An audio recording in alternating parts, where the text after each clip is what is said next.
बिल्कुल। तो शोएब, जरा आप ये समझाइए कि अगर जेल चले जाते हैं हेमंत सोरेन और पत्नी उनकी बन जाती हैं मुख्यमंत्री, तो ऐसे में जेएमएम जो है वो संकट से बाहर निकलती नजर आ रही है, या अब संकट शुरू होता है हेमंत सोरेन के जेल जाने के बाद? देखिए, जाहिर सी बात है कि जो हेमंत सोरेन है वो बड़ा चेहरा है और पार्टी पर एक तरीके से उनके चेहरे पर ही चुनाव हमने देखा कि चाहे शिबू सोरेन हो या हेमंत सोरेन के चेहरे पर ही जेएमएम चुनाव लड़ती आई है। उनका जेल जाना एक बड़ा धचका होगा, एक बड़ा धक्का होगा पार्टी के लिए, ये सबको पता है। भले ही उनकी पत्नी अगर सीएम बनती भी है, पार्टी के जो नेता है जेएमएम के, वो इस बात को मान रहे हैं कि अगर हेमंत सोरेन जेल जाते हैं तो राजनीतिक तौर पर आने वाले चुनाव में भी अगर वो यकीनन सहानुभूति लेने की कोशिश करेंगे कि देखिए उनको परेशान किया जा रहा है। जिस तरह की बात अपोजिशन पार्टीज की तरफ से ईडी को लेकर की जाती है, दिल्ली से लेकर झारखंड तक, वो तमाम चीजें यहाँ पर भी होगी, लेकिन उनके बिना यकीनन दिक्कतें पार्टी की बढ़ेगी।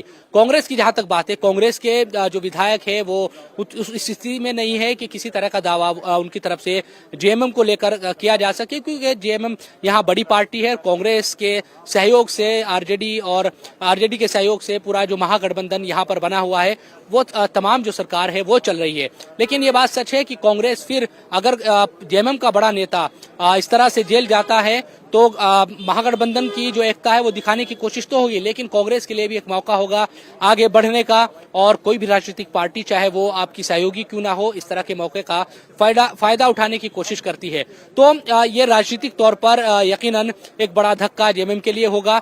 आज की बैठक में यही चीज है, क्योंकि हेमंत सोरेन ये एक तरीके से मुतमईन तमाम जो विधायक है उनको करना चाहते हैं कि देखिए आगे इस तरह की सिचुएशन आ सकती है, जिस तरह से शिकंजा कस रहा है। अब तक 7 समन आ चुके हैं, लेकिन उनकी तरफ से कोई भी जवाब नहीं गया।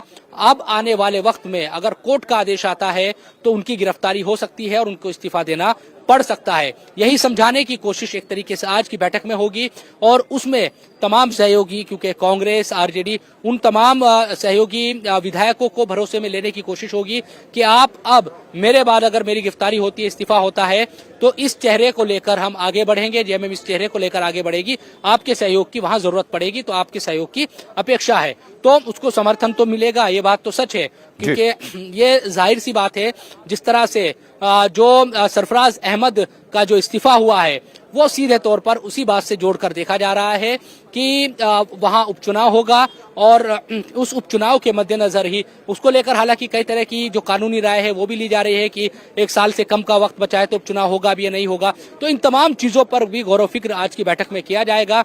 लेकिन कुछ कानून के जानकार ये मान रहे हैं कि 31 दिसंबर को इसीलिए सरफराज से इस्तीफा दिलवाया गया, क्योंकि ये मानकर जेएमएम चल रही है कि 2020 में 6 जनवरी को जब पहली बार विधायक दल की बैठक विधानसभा का सत्र बुलाया गया था, तो चुनाव आयोग उस तारीख से जोड़ेगा 4 साल को, इसलिए 6 जनवरी से पहले इस्तीफा दिलाया गया है। ये जेएमएम मान रहा है। हालांकि इस पर कानूनी जो एक तरीके से राय मशवरा है वो जरूर किया जा रहा है, और आयोग को ही ये फैसला करना है कि चुनाव वहां हो भी पाएगा या नहीं। 1 साल की मुद्दत से कम तो नहीं है, फिर वहां पर उपचुनाव नहीं होगा।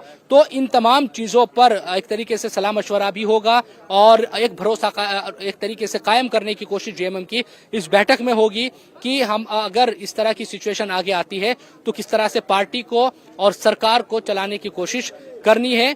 ये एक बड़ी चुनौती आने वाले वक्त में जेएमएम के लिए खड़ी होने वाली है। तो सबकी निगाहें झारखंड पर आज लगी हुई है। क्या राजनीतिक मैसेज यहाँ से जाता है, और जो उठापटक हम देख रहे हैं कई दिनों से, और जो आज जिस तरह से ईडी की छापेमारी लगातार चल रही है, अभी भी जब मैं आपसे बात कर रहा हूँ तो सुबह से जो 6 बजे से एक तरीके से सर्चिंग शुरू की थी ईडी ने, और पूछताछ का जो सिलसिला शुरू हुआ था सीएम के करीबियों से, वो अभी तक भी जारी है। और हमें जो जानकारी मिल रही है, कई ऐसे सबूत मिल रहे हैं ईडी को जिनकी बिना पर हो सकता है इन लोगों की गिरफ्तारी हो। अगर इन लोगों की गिरफ्तारी होती है तो यकीनन सीएम की मुश्किलें और ज्यादा बढ़ जाएगी, और इन तमाम सबूतों को लेकर फिर ईडी अदालत जाएगी कि देखिए इनके करीबियों से ये चीज मिली है, इन लोगों की गिरफ्तारी हुई है, इसमें पूछताछ करना जरूरी है सीएम से, और हमने 7 समन भेजे हैं लेकिन वो नहीं आ रहे हैं, अब उनकी गिरफ्तारी या उनसे पूछताछ ही एकमात्र विकल्प है। तो ये तमाम जो माहौल है ईडी की तरफ से एक तरीके से बनाया जाएगा, और फिर शिकंजा कसा जाएगा हेमंत सोरेन पर। ये तमाम बातें सामने आ रही है।